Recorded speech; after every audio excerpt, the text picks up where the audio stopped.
মানে আপনার ম্যাডামের সাথে কেউ এসেছিল এখানে? জি স্যার, একজন ছেলে আসছিল, ম্যাডামকে বাসার সামনে ড্রপ করছিল। কেমন দেখতে ছেলেটা? কেন স্যার? ফর্সা? না স্যার, ছেলেটা শ্যামলা করেছিল।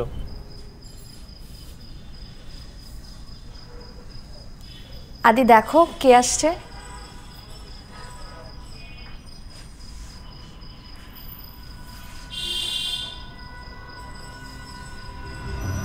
আমরা দুজন দুজনকে ভালোবাসি।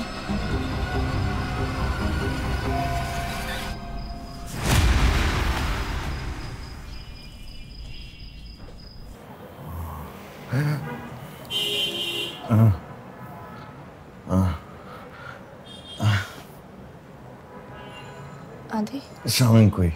আদি কি হয়েছিল তোমার? আমার কিছু হয়নি। শামিম কই? শামিম আসবে কেন? তুমি শামিমকে নিয়ে বাসায় আসোনি? আমি আমার বাসায় শামিমকে নিয়ে কেন যাব? তাহলে কে এসেছিল? আদি তুমি আর আমি ছাড়া বাসায় তখন কেউ ছিল না। কি তুমি কি আমাকে একটু বিশ্বাস করতে পারো না? আর নিজের চোখে দেখলাম। তুমি রেস্ট করো, আমি ডাক্তারের সাথে কথা বলি। তুমি কোথায় যাচ্ছ? ডাক্তারের সাথে কথা বলে আমি অফিসে যাব, আমার ইম্পর্টেন্ট মিটিং আছে।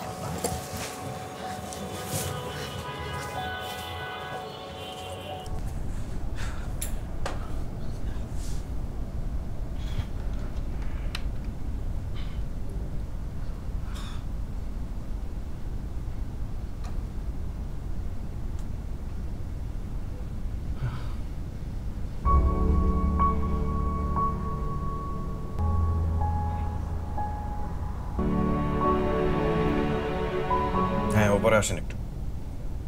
এখনই এখনই। আসসালামু আলাইকুম স্যার।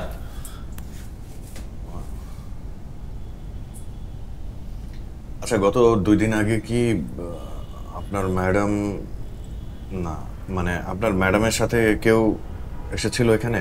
জি স্যার, একজন ছেলে আসছিল, ম্যাডামকে বাসার সামনে ড্রপ করছিল। কেমন দেখতে ছেলেটা? কেন স্যার? ফর্সা? না স্যার, ছেলেটা শ্যামলা করেছিল। শ্যামলা? মনে হয় উবার ড্রাইভার হবে, ওরকমই মনে হয়েছিল। কোনো সমস্যা স্যার? না, ঠিক আছে। ওকে স্যার, আসসালামু স্যার।